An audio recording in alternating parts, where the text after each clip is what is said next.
Have you ever been in this situation? It's the night before a huge exam. You've been studying for 8 straight hours. Your eyes are blurry, your mind is mush. A voice in your head whispers, just a little more, just one more hour. You force yourself to read another chapter, to cram a few more formulas. The next morning, you walk into the exam and your mind is a blank. The last-minute information you tried to shove in seems to have pushed out the more important knowledge. You end up doing worse than if you'd just stopped an hour earlier and gone to sleep. Or maybe this story is more familiar. You're working on a creative project. The first 90% felt amazing, but the last 10%, it becomes a struggle. You spend hours tweaking a single sentence, shifting a shade of color, a tiny detail no one else would ever notice. The harder you push, the more exhausted and dissatisfied you feel. Why does more effort sometimes lead to worse results? This isn't a failure of your work ethic or your ability. This is a universal law, a fundamental principle of economics, biology, and psychology working behind the scenes. Once you understand it, you'll never look at effort and success the same way again. This is the blueprint for one of the most powerful concepts for avoiding burnout and working smarter, the Law of Diminishing Returns. Hello, and welcome back to Psych Blueprint. The Law of Diminishing Returns sounds complex, but it's beautifully simple. Imagine you're sweetening a cup of coffee. 1 spoonful of sugar makes it better. A second might make it perfect. But what if you add 10 spoonfuls? 20. You're not just failing to make it better, you're actively ruining it. That, in a nutshell, is the Law of Diminishing Returns.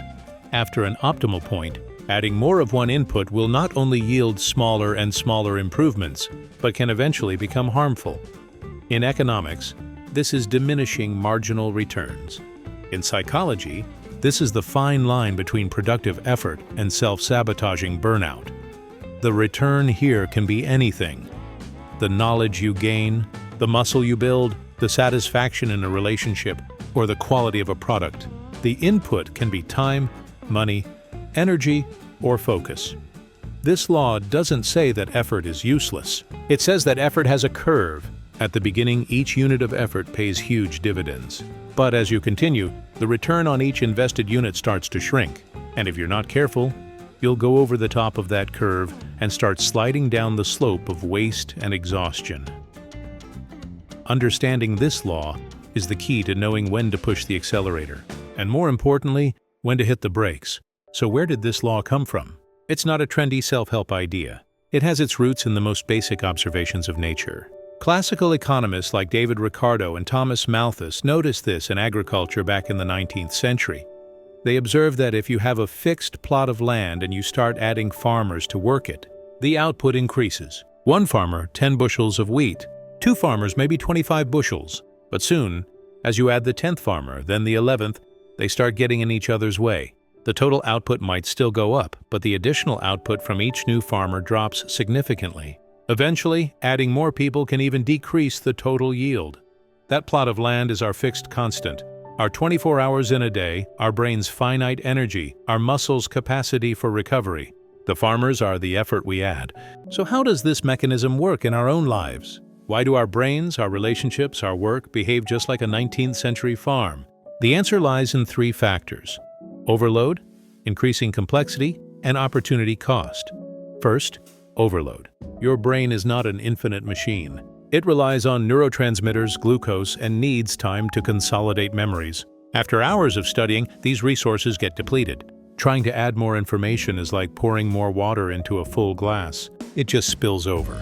Likewise, your muscles need time to repair and grow after a workout. Overtraining leads to injury, not strength. Second, increasing complexity. When you start a new project, the first wins are usually the easiest. They're the low-hanging fruit. You write 80% of a report in 2 hours, but the last 20%, the refining, the proofreading, the formatting, can take another 2 hours. The return you get, a few typos fixed, is far smaller for the effort you invest.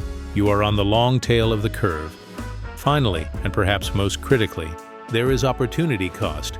Every hour you spend chasing those tiny, incremental gains is an hour you are not spending on something else.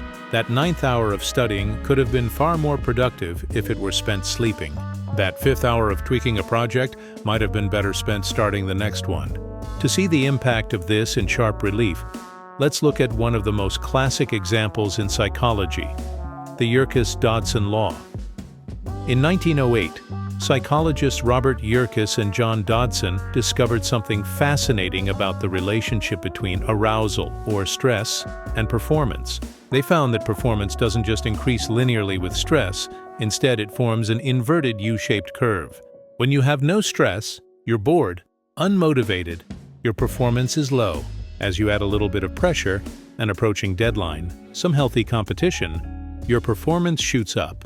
This is the zone of optimal stress, or eustress. You are focused, energized, and at your most effective. But what happens when the stress keeps increasing? When the deadline is too close? When the pressure becomes overwhelming? You go over the peak of the curve. Your performance starts to plummet. Your focus narrows. You start making simple mistakes.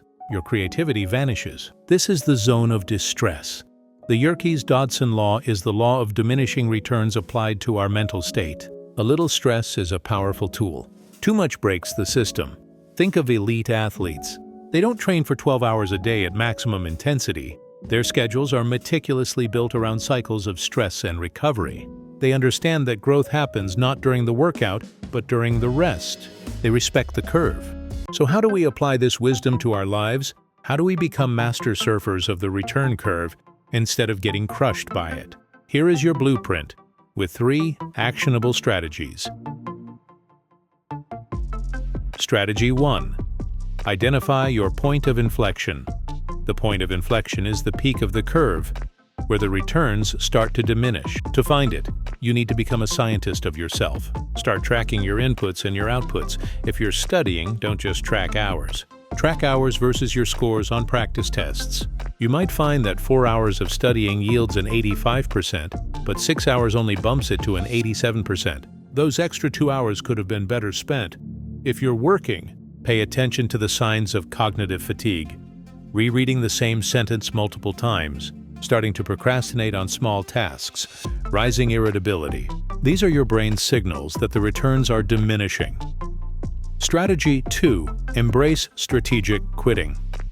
In our culture, quitting is a dirty word, but the most successful people are strategic quitters all the time. They quit low-return tasks to focus on high-return ones. Ask yourself the opportunity cost question.